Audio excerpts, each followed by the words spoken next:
From CBS News Bay Area, this is the Morning Edition. The number of people killed in the firestorm that swept through Maui tragically just keeps climbing. It is now the deadliest disaster ever in the state of Hawaii. And a brewery here in the Bay Area held a fundraiser to help survivors on Maui, and one of the performers says he's got relatives whose homes burned to the ground. And a hopeful note amid the stories of destruction and loss. A family from Mountain View separated during those fires manages to reconnect and confirm that everyone is safe. Good morning. It is Saturday, August 12th. Thank you so much for joining us. I'm Devin Feely. Let's start with a quick check of our weather with First Alert meteorologist Paul Hagan. We've hit the weekend, which means we're in for another warming trend. Seems like that's the way it has gone every weekend so far this summer. But this time around, the temperatures actually aren't going to peak until Monday and Tuesday of next week. This little ripple in the atmosphere, the remnants of Eugene, are going to send occasional clouds towards us, but nothing we need to worry about. Any chance of showers or thunder showers is going to stay in the high Sierra. Temperatures this morning starting off in the upper 50s and low 60s. Those temperatures will warm up well into the 70s, if not the 80s already by noon, with highs inland, a mix of 80s and 90s this afternoon. Survivors of the Maui wildfires are returning to homes in ruin.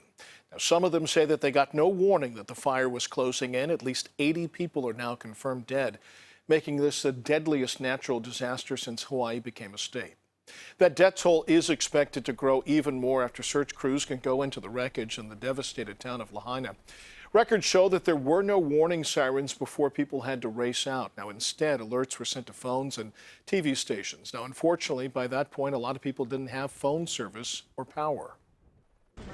You're gonna be okay, Milo.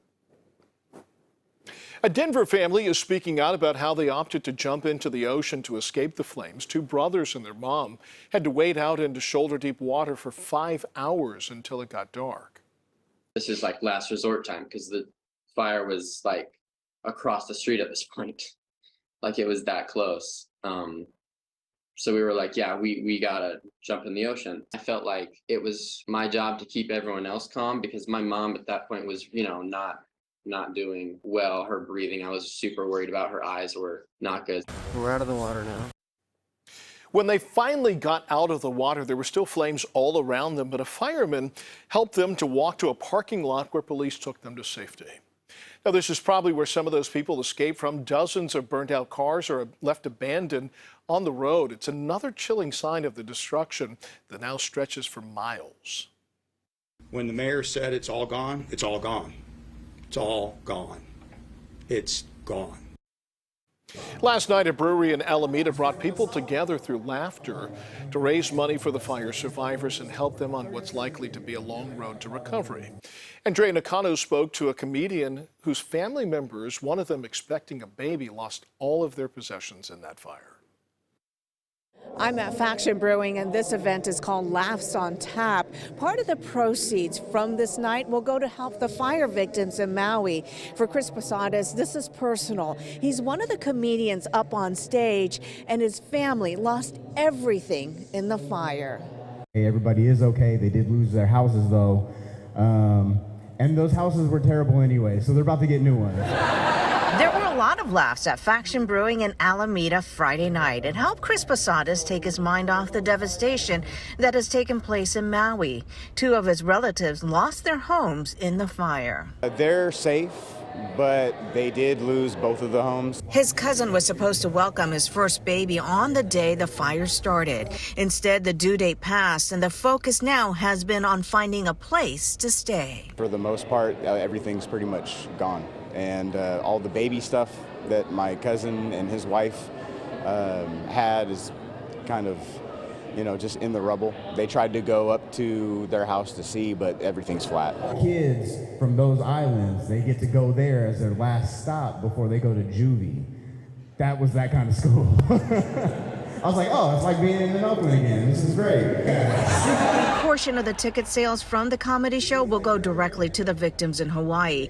This was the best way to help, being thousands of miles away from the fire. Alameda Comedy Works, we're a family, and one of our family members, had the wildfire affect them directly, and, it was a no-brainer. After seeing the pictures of the devastation, there is going to be a lot of work to do to rebuild. Money will not bring back some of the things that were considered treasures on the island. Posadas, though, has no doubt Maui will get through this together. the way that everybody rallies around each other is unprecedented in my life. And until I moved there and I saw it for myself, I was like, wow, like people can really just open their homes and their hearts to each other and it not be with strings attached. Posada says he has been keeping in touch with his family and everyone is okay. The baby still has not been delivered yet.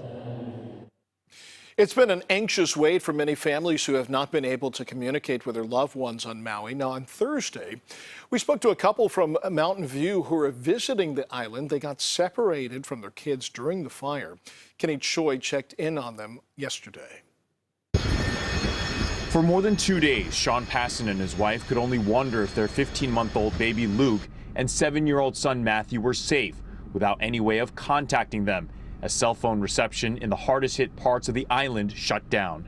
I believe the miracles, the unfortunate things, they don't happen that often.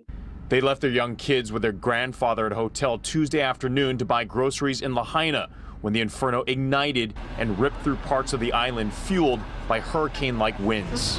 This is worse, huh? Yeah. Road closures have made it difficult for families to reunite. Sean's wife Xenia found a way to hop onto a special bus late Wednesday, taking trapped tourists back to the hotel and reuniting mom and her children.